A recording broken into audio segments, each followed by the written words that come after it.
RGB cases का परिवार किया है। 2 साल में झारखंड का कोना कोना में आंदोलन हुआ है और कोना कोना में रिजल्ट हुआ है। चाहे आंसू गैस दे जो दे, मर तो मर रहे हैं, सबके बेटे पति सब बाहर जा रहे हैं खटने के लिए, वहीं भी मर जा रहे हैं, कुछ पता नहीं चलती। और हेमंत सोरेन जैसा नहीं भाषण दिए हैं कि 15 लाख देंगे खाता में, ये बोलते हैं 5 लाख देंगे नौकरी। हम लोग 2 साल में वो काम करके दिखाएं, इतिहास रच के दिखाएं, जाइए हिस्ट्री खोलिए।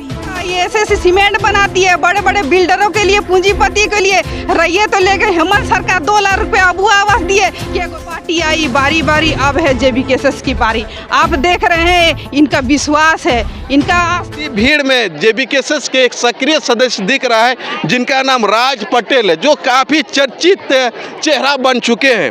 तो आइए जानते हैं कि वो बोकारो से जब चल के आए हैं तो क्या क्या सोच के आए हैं। जोहार भैया जी। जोहार क्रांतिकारी, जोहार दादा।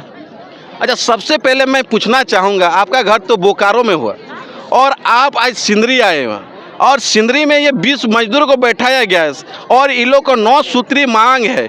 क्या ये जेन्युइन है कि ऐसे ही है लगा हुआ है? देखिए, बोकारो की धरती से आंदोलन स्टार्ट हुआ, बोकारो धनबाद से, और पूरा झारखंड में फैला। तो वो भरोसा है पूरा झारखंड में कि कहीं भी अन्याय होगा तो जितने भी क्रांतिकारी है वो आके साथ देंगे। और हम लोग रिजल्ट दिए हैं 2 साल का दरमियान में। अगर कुछ है बोलता है कि ये लोग भी धोखा देगा, तो धोखा देने से पहले हम लोग नरेंद्र मोदी और हेमंत सोरेन जैसा नहीं भाषण दिए हैं कि 15 लाख देंगे खाता में, ये बोलते हैं 5 लाख देंगे नौकरी। हम लोग 2 साल में वो काम करके दिखाएं, इतिहास रच के दिखाएं, जाइए हिस्ट्री खोलिए। ना सेंट्रल किया है ना स्टेट का गवर्नमेंट किया है, वो जेबी केसेस किया है और जेबी केसेस का परिवार किया है। 2 साल में झारखंड का कोना कोना में आंदोलन हुआ है और कोना कोना में रिजल्ट हुआ है। अच्छा, 2 साल में आंदोलन हुआ है, झारखंड के कोना कोना में हुआ है। लेकिन आप लोग का एक चीज़ काफ़ी प्रचलित रहता है कि मुआवजा दिलाने का काम काफ़ी किए। तो क्या आप लोग मरने के बाद मुआवजा दिलाने का सिर्फ काम कीजिएगा कि इस 20 मजदूरों को भी जो नियुक्तियाँ से हटा दिया गया उससे दोबारा नियुक्तियाँ प्रोवाइड कीजिएगा? देखिए दादा, जब किसी के साथ अन्याय होता है ना तब आंदोलन होता है। अगर सीधे रूप से अगर ये लोग हम लोग का सुनता है तो आंदोलन करना पड़ता है क्या? अगर कोई पुकारता है तो हम लोग वहाँ जाते हैं, साथ देते हैं और तब तक देते हैं जब तक रिजल्ट नहीं आता है। तो हम लोग, अगर हम लोग को कोई बुलाएगा तो हम लोग जाएंगे। और लड़ाई, खुद का लड़ाई खुद ही लड़ना पड़ेगा, कोई आके कर नहीं देगा, आपको लड़ना पड़ेगा। वेदांता देख सकते हैं, ठंडा में माँ बहन रही थी, लाठियाँ चलने के बाद 144 धारा रहने के बावजूद भी, तो हक का लड़ाई आपको लड़ना पड़ेगा, तभी दूसरा कोई साथ दे पाएगा, नहीं तो नहीं दे पाएगा। अच्छा, हक की लड़ाई आखिर लड़ेगा कौन? सब तो कहता है कि ये लड़ेगा वो लड़ेगा, लड़ेगा आखिर कौन? कि जबकि आप लोग का, आपका खुद का सरकार है, एक तरह से बोला जाए तो खतियानी सरकार है, फिर भी क्यों नहीं आखिर वो जितना त्रुटियां है उसको सॉल्व किया जा रहा है? आखिर अगर वो जैसे 1932 खतियान हो या भाषा संस्कृति की बात हो, अगर वो अपने में ही रहते हैं तो क्या आंदोलन छिड़ता था? वो एक और चीज़ बोले थे पहले, जब विधानसभा सत्र चलता था तो वो बोलते थे, जो कि मैनिफेस्टो 1932 खतियान था, उसके बावजूद भी बोलते थे, क्वेश्चन पूछता था जनता कि आपका 1932 खतियान का क्या हुआ, तो विधानसभा में वो बोलते थे कि अगर 1932 लागू करेंगे तो झगड़ा हो जाएगा, माहौल गड़बड़ा जाएगा, 1964 और 65 का क्या होगा, समथिंग इस टाइप का वो भाषण देते थे। लेकिन जनता उनको मजबूर किया ना 1932 पारित करने में, लास्ट में कैबिनेट और विधानसभा में पारित हुए। लेकिन उनके बावजूद हम जान रहे थे, एक मीडिया में बाइट भी दिए थे, वो बोलेंगे कि हमें की करबो, सेंट्रल रोकी दे लो तो की करबो, हमें तो हमारा काम होलो कैबिनेट में पास करना, विधानसभा में पास करना, हम पास कर दिलियो। लेकिन ओकर से एक हम कह लीजिए कि जब जनता तोरा आंदोलन करके 1932 तोर लागू करवाने में मजबूर हो गलो, तो झारखंड के एगो CM होले और तो झारखंडी क्रांतिकारी के एगो बेटा होले, तो दिल्ली में धरना काहे नहीं दिली?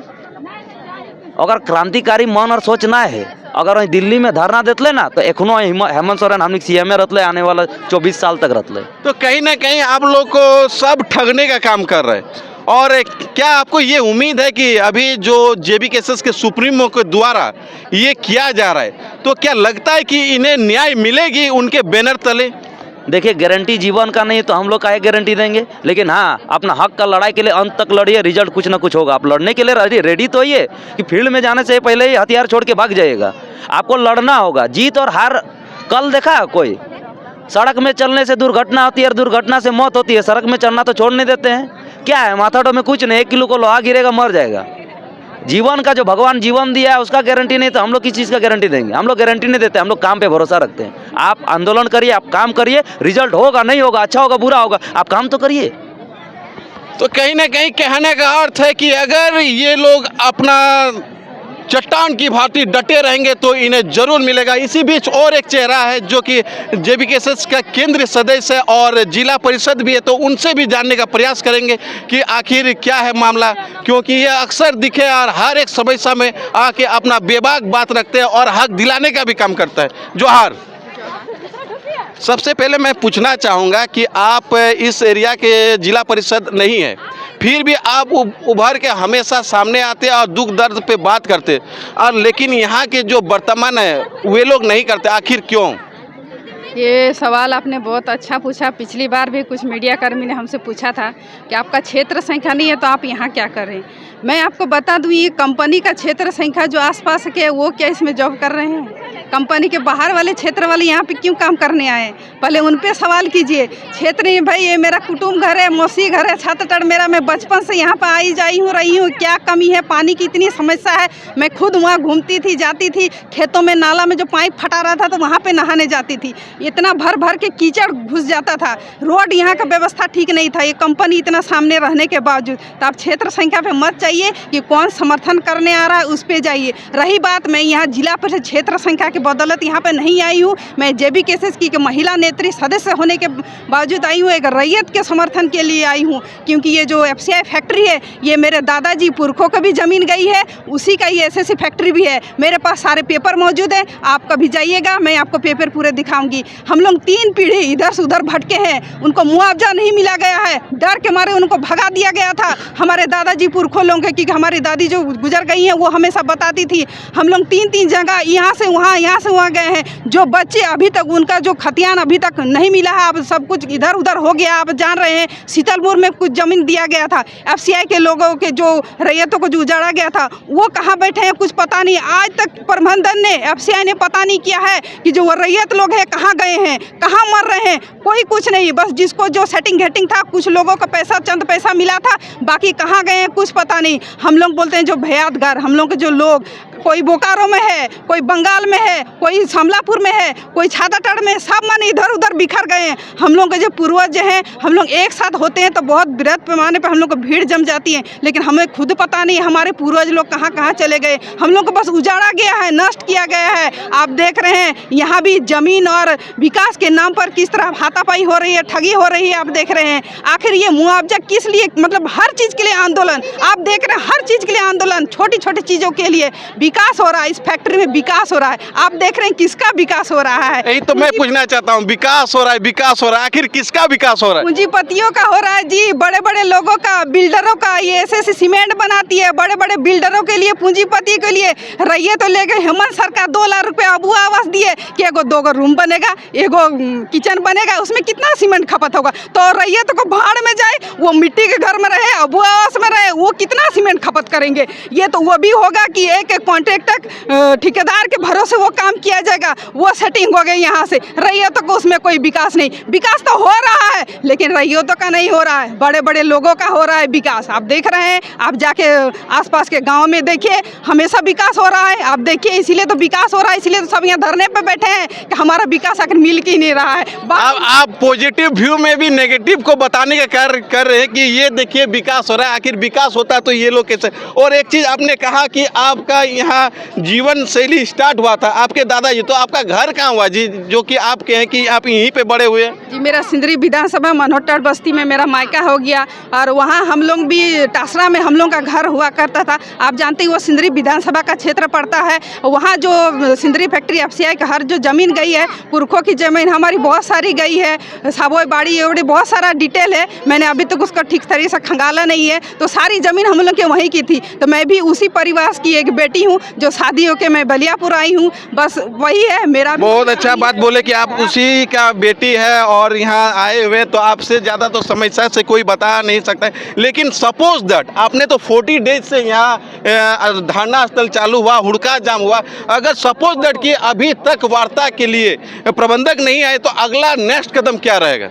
नेक्स्ट कदम आप वही देख रहे हैं कि गेट जाम है। जब तक वार्ता नहीं होगी गेट जाम लगा रहेगा, चाहे वो लाठी बरसाए, चाहे गोली छोड़े, चाहे आंसू गैस दे, जो दे। मर तो मर रहे हैं, सबके बेटे पति सब बाहर जा रहे हैं खटने के लिए, वहीं भी मर जा रहे हैं, कुछ पते नहीं चल रहा है। बस 2-4 पैसों के लिए बाहर कमा रहे हैं, वो भी उनका घर नहीं चल रहा है। अगर पास में ही अगर फैक्ट्री उनकी ज़मीन गई है भाई, तो क्या ये गलत कर रहे हैं? उनको भी कहीं लगा दे नौकरी। बस ये मैनेजर, ये बड़े बड़े पोस्ट के लिए तो नहीं है लड़ मर रहे हैं, बस छोटे से पद के लिए कुछ भी उनको काम मिल जाए, घर के पास रहेंगे, यही सोच रहे हैं। आप बाहर से देखें, भर भर के यहाँ पे आ रहे हैं सब काम करने के लिए, बाहर से लोग, बिहार से, बंगाल से, उड़ीसा ने, पता नहीं कहाँ से। आप देखिएगा कि पता कीजिएगा, लिस्ट भी प्रोवाइड किया गया था। एक ही परिवार के यादव करके है, 50 लोग यहीं पे जॉब करते हैं, एक ही परिवार के। तो क्या रैयत लोग ये गलती किए हैं कि विकास के नाम पे अपनी ज़मीन दे के गए हैं? यही तो इनकी बेवकूफ़ी है। अगर आज तक अगर ऐसी फैक्ट्री अगर आ रही है ना, तो ये रैयतों के लिए, ये बेचारे भोले भाले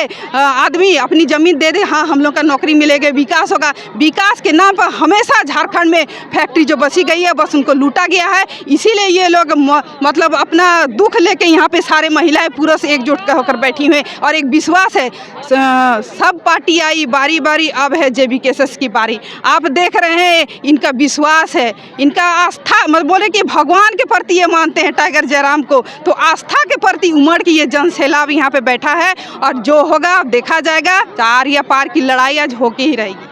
बड़ा सुंदर बोले कि जो होगा देखा जाएगा, आर पार की लड़ाई है। अच्छा, एक चीज़ है, जैसे मैंने किताबों में अध्ययन किया था कि कोई भी कंपनी एक्ट के अनुसार अगर कंपनी लगता है तो उसका जो डेवलपमेंट का कुछ पैसा उसको गांव के अगल बगल में प्रोवाइड किया जाता है। क्या वो पैसा भी लोगों को प्रोवाइड नहीं किया जाता है? क्या होता तो यहाँ पे बैठते ना स्वास्थ्य ना शिक्षा, कुछ नहीं। मैं तो अभी कुछ देर पहले बोली, मैंने पेपर वर्क में तो देखा कि बहुत सारा कार्य हो गया। पेपर वर्क में बहुत कुछ होता है जी। आप जाके निरीक्षण कीजिए, कुछ नहीं होता है। जहाँ अगर 50 पेड़ लगाना है, वहाँ 10 पेड़ लगता है। मैं खुद जानती हूँ, मैं तो बोल रही कि मैं इतना पैर गड्ढा में घस जाता था रोड में। मौसी घर में आया करती थी, गाड़ी नहीं घुसता था, डस्ट डाल के लोग, रैयत लोग किसी तरह डस्ट डाल के रोड पर गाड़ी साइकिल पार करते थे। इतनी मुश्किल है तो कहाँ विकास हो रहा है? क्या हो रहा है? कंपनी पहले अपने गलती गिनाए, उसके बाद रैयतों का गलती गिनाएगी कि रैयतों ने क्या गलती किया है। अच्छा, और एक चीज़, जैसे कि मैंने जब इनके बारे में देखा तो मैंने डाटा देख के आया हूँ कि यहाँ से जो एक जोड़िया निकलती,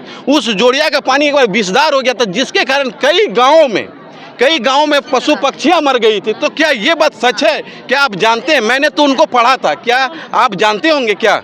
जी हाँ, ये सच है। जो बोल रहे हैं जोड़िया, उसी जोड़िया का पानी से मैं नहाने आती थी, मौसी घर आती थी तो उसमें स्किन डिजीज नहीं होता था? स्किन डिजीज क्या करेंगे? पानी नहीं है, करेंगे क्या? पानी नहीं तो कुछ नहीं। आप जानते हैं पानी के बिना कुछ काम ही नहीं होता है। और जहाँ पानी मिले दौड़ पड़ती है महिलाएं, क्योंकि उनके महिलाओं का जो घर का काम काज है पानी के बिना चलता नहीं है। चाहे दूषित हो, प्रदूषित हो, मरना है, अब क्या करेंगे, कहाँ जाएंगे? इसलिए वो पहुँचती हैं।